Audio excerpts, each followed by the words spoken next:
Tonight on NewsWatch, crisis in Ukraine. Could pro-Russian protests lead to civil war? Plus, women in combat. A look at the military's push to put women in frontline roles. And Boston Strong, how forgiveness is helping people heal 1 year after the Boston Marathon bombings. All this and more tonight on NewsWatch.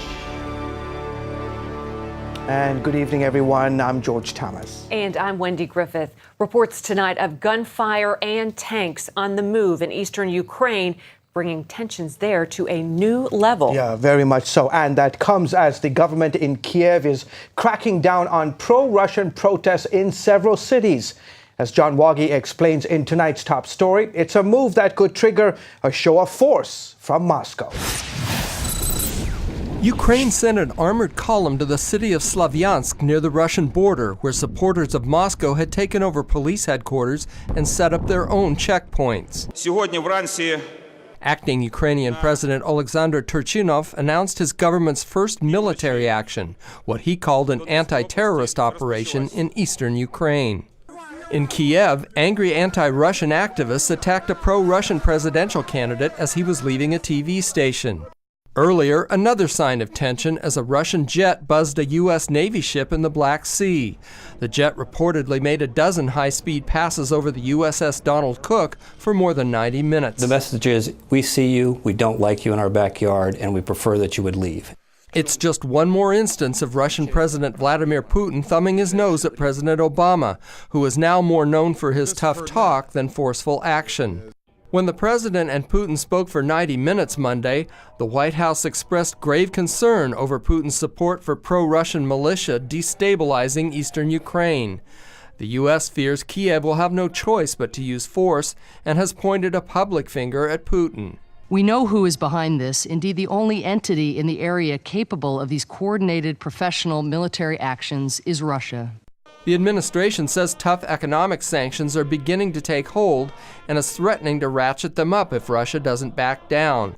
But Putin is leveling his own sanctions against Ukraine. He's more than doubled the price of natural gas since the pro-Russian Ukrainian president Yanukovych was ousted in February. That makes life much tougher for Yuri Kuleshov and his wife Svetlana, pensioners who live near Kiev.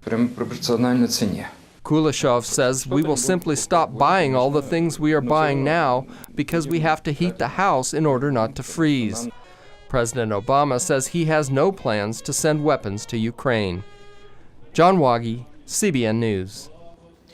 Sergey Rybak of Russian Ministries joins us now for more. Sergey, as we speak, Ukrainian forces are moving against pro-Russian separatists in the east. What are your concerns right now?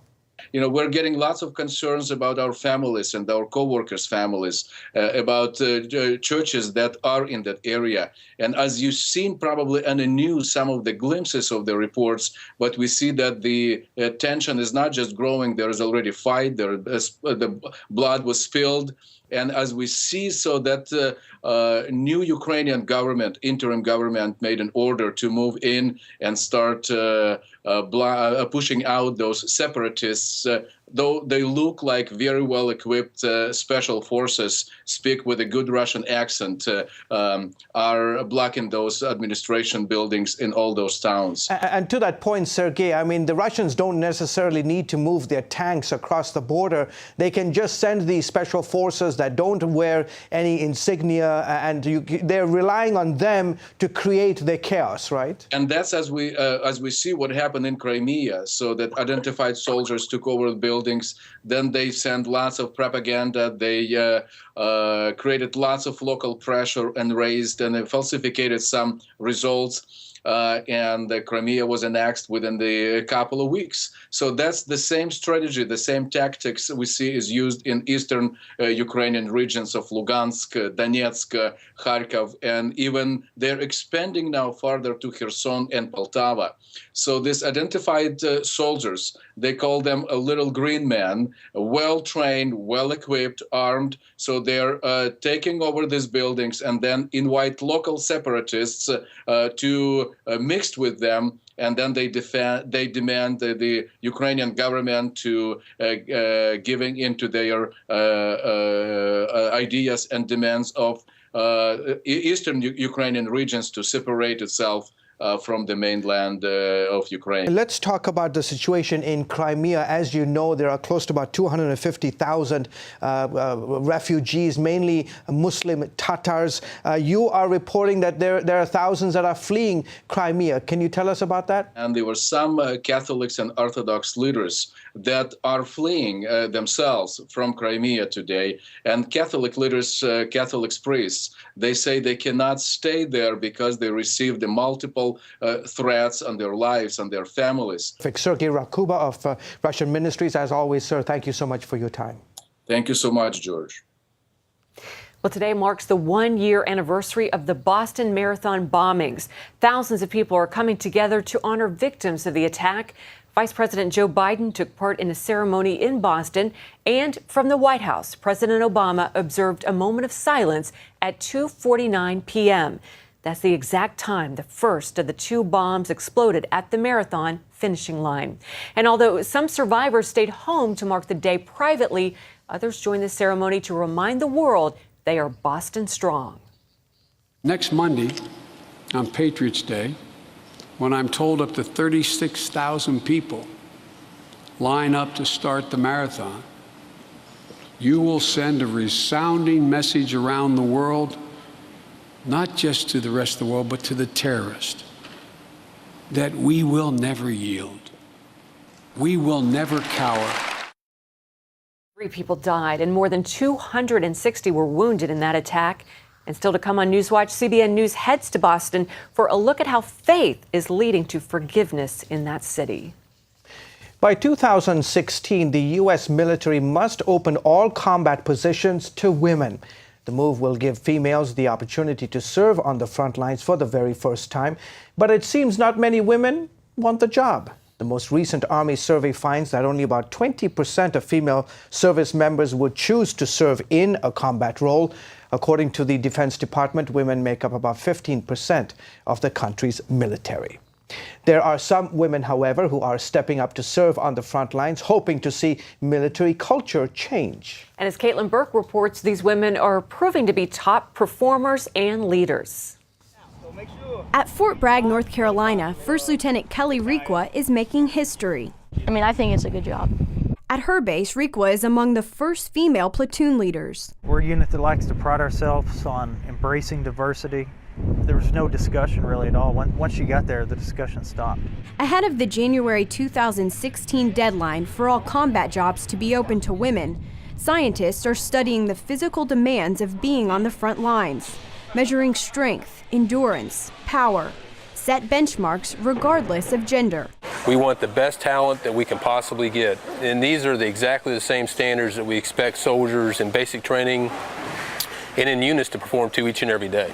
Rykwa welcomes the challenge. She says that even though the guys in her platoon are stronger, in physical training, she can keep up no problem. Anybody can be a platoon leader. Anybody can be a crew member as long as you can do the job. For now, she's the only woman in her platoon. But later this spring, women will begin serving as crew members. Their job? Actually position the 4,000-pound cannons, zero in on the targets, and fire the rounds. For men, the integration of women into combat roles means a new focus on respect, team building, and sexual assault prevention. So far, Rykwa says there haven't been any problems. And more often than not, it seems the men in her platoon forget she's the only woman on the field. Caitlin Burke, CBN News.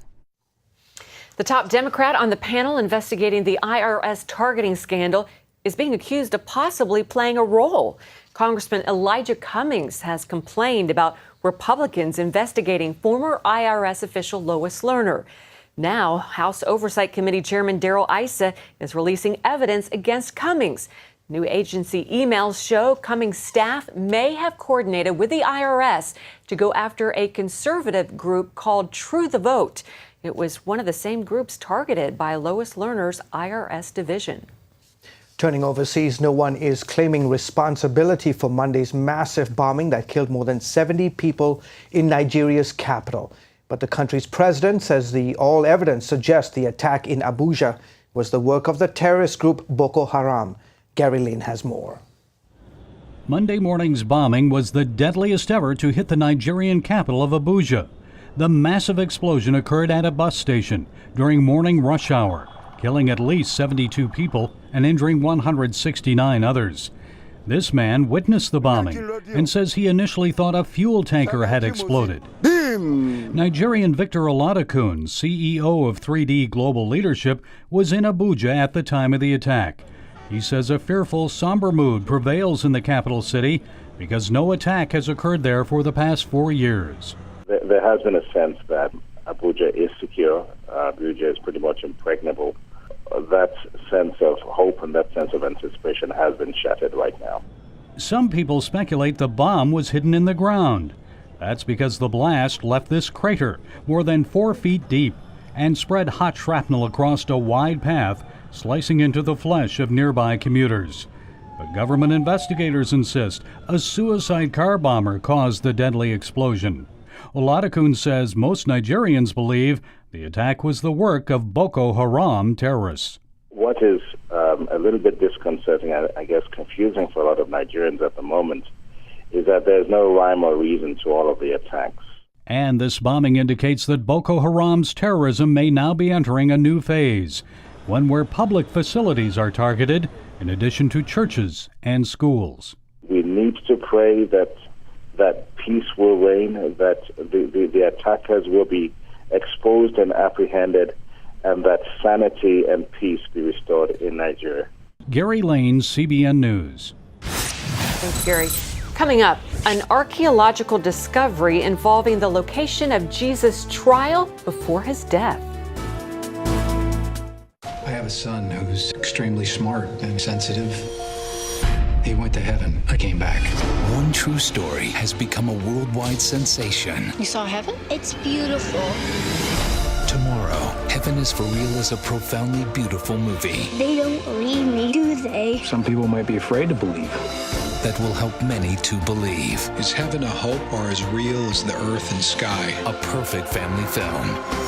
Heaven is for Real. Rated PG.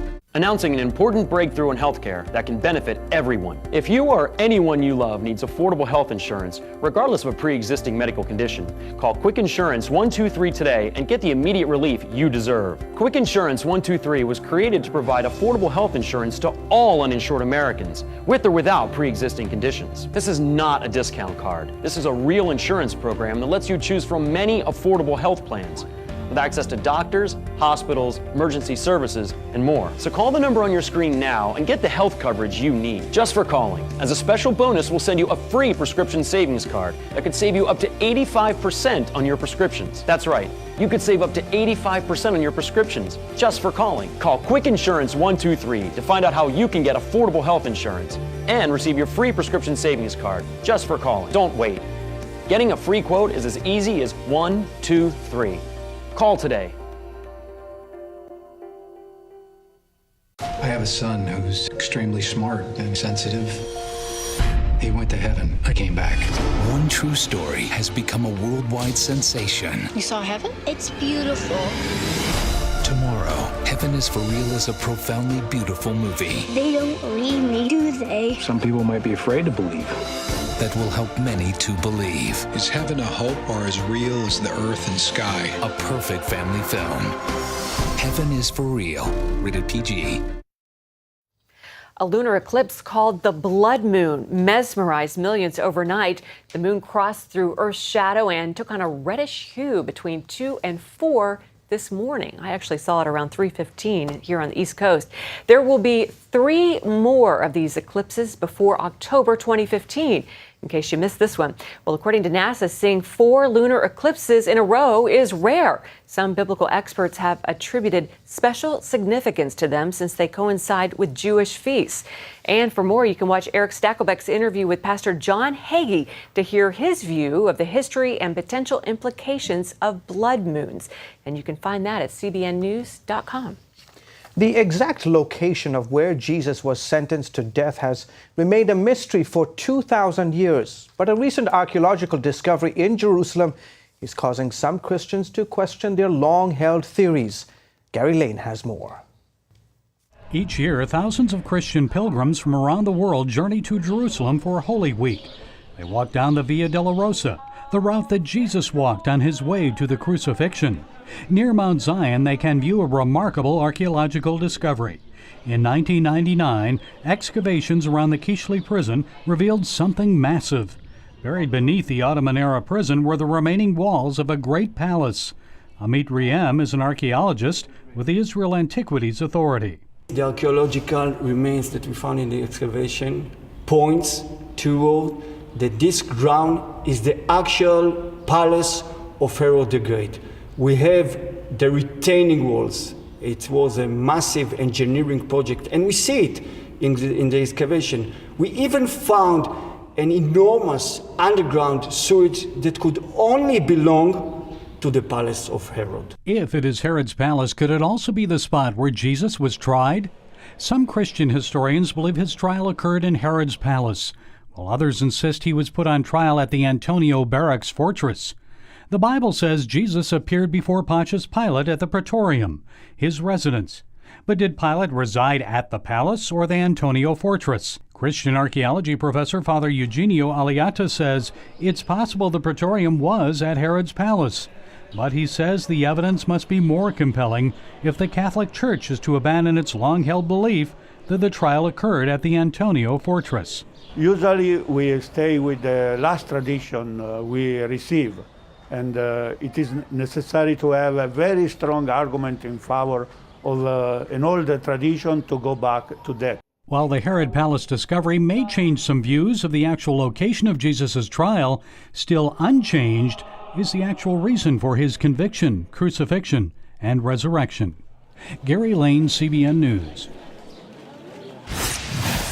Up next, 1 year later, we visit Boston to see how people moving forward from the marathon bombing.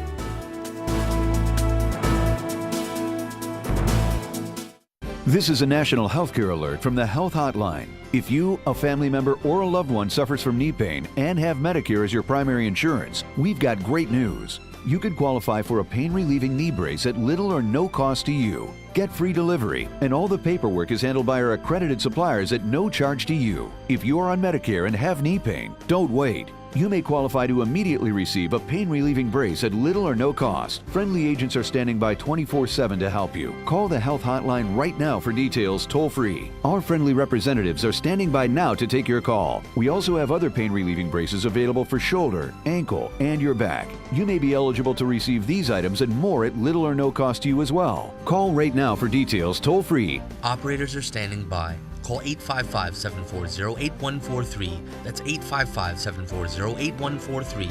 Again, 855-740-8143.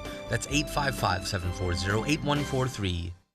Announcing an important breakthrough in healthcare that can benefit everyone. If you or anyone you love needs affordable health insurance, regardless of a pre-existing medical condition, call Quick Insurance 123 today and get the immediate relief you deserve. Quick Insurance 123 was created to provide affordable health insurance to all uninsured Americans, with or without pre-existing conditions. This is not a discount card. This is a real insurance program that lets you choose from many affordable health plans, with access to doctors, hospitals, emergency services, and more. So call the number on your screen now and get the health coverage you need, just for calling. As a special bonus, we'll send you a free prescription savings card that could save you up to 85% on your prescriptions. That's right, you could save up to 85% on your prescriptions, just for calling. Call Quick Insurance 123 to find out how you can get affordable health insurance and receive your free prescription savings card, just for calling. Don't wait.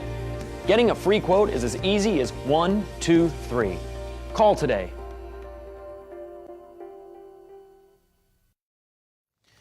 Today marks the anniversary of the Boston Marathon bombings. Yeah, and while it was a tragic day for the city and the country, many are relying on their faith to help them move on. Tom Buring brings us this story of forgiveness in tonight's Focus Report.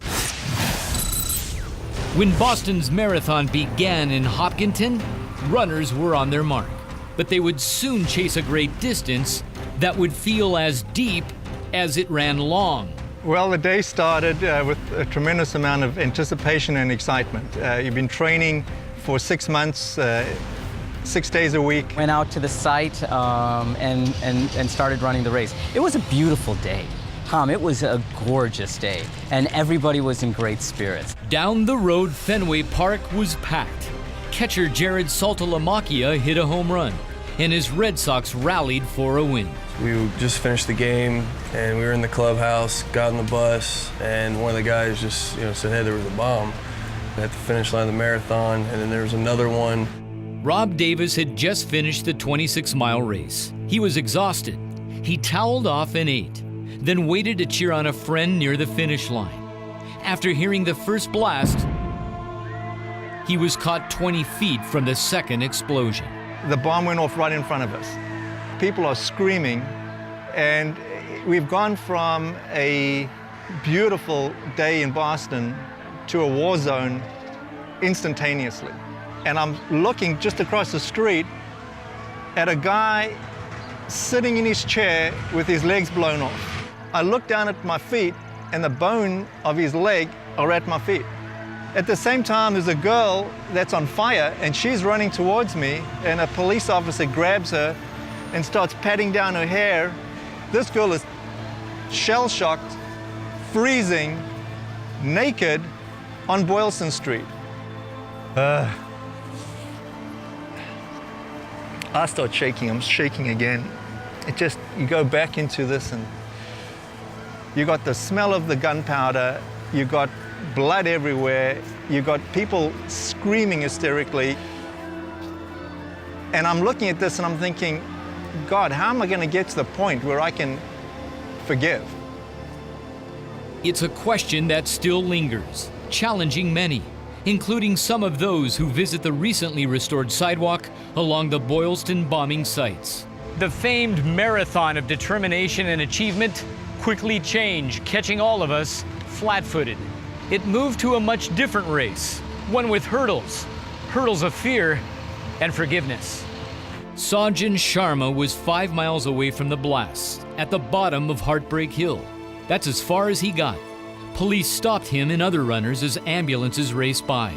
As a pastor and counselor, he's encouraging those who can't see past injustice. And what I share with people is that's a bad place to remain. Resentment and bitterness becomes a place of comfort. It becomes a place where we like to stay. And like many have said, it becomes our own prison. And we cannot escape, and we cannot get beyond. America's most beloved ballpark became a sanctuary of support and strength as the Red Sox helped brand the call for Boston to be strong. Jared's last name, the longest in Major League history, provides him with a reminder. Saltalamacchia, it means to jump over a thicket. It's pretty cool because constantly that's what we're doing, is we're jumping over something.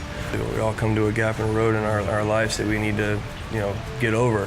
For me, that's been a big thing where I don't want to cut my Christianity short. I don't want to cut my relationship with God short and cut corners. And I want to just be all in. Just be all in for Him, and then I won't ever have to worry about that gap in the road.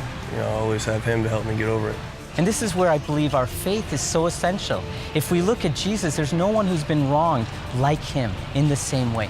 And yet, He looks down at those who hurt Him, and He's able to release. He's able to let go. His example helps us and guides us through the minefield of emotions that we go through. Has your Christianity been tested? Without a doubt, 100%. There's so much emotions build up through this whole ordeal. Just think about more than just yourself, and stop being selfish for that moment, and what it truly means to be a Christian. And that's what everybody sees. When evil comes at us, our response, the power in our lives, comes by being able to repay that evil and really undo that evil with blessing, with courage. And that's where I think we can overcome the fear, and that's where I believe we can overcome bitterness. How do you process releasing forgiveness?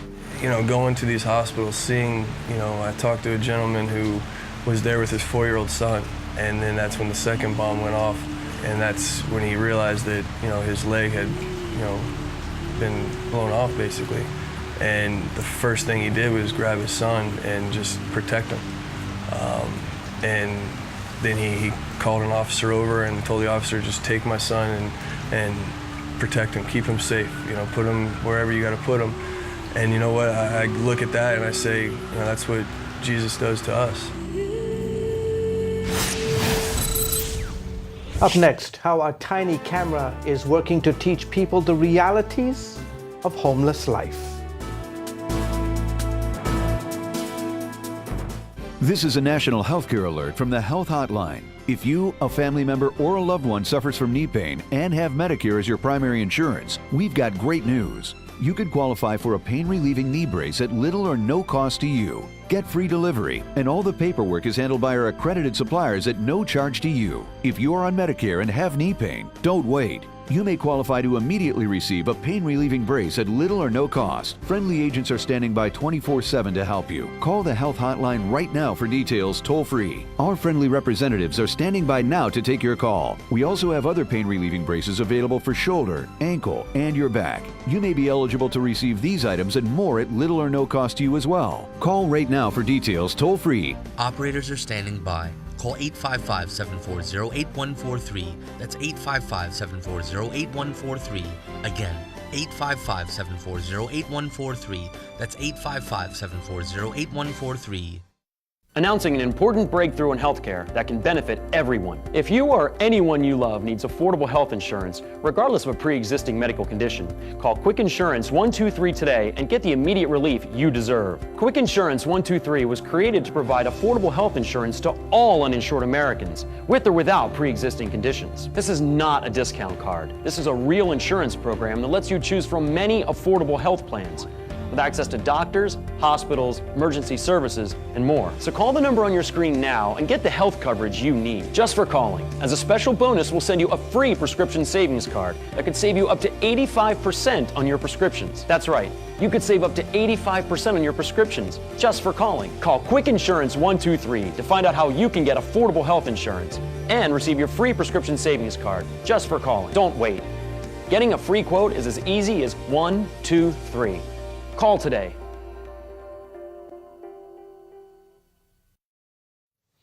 And finally tonight, it's not always easy to put yourself in the shoes of those suffering around you. And that's why one San Francisco group is using video technology to offer a glimpse into the lives of the homeless. Adam Rickard has been homeless for 30 years.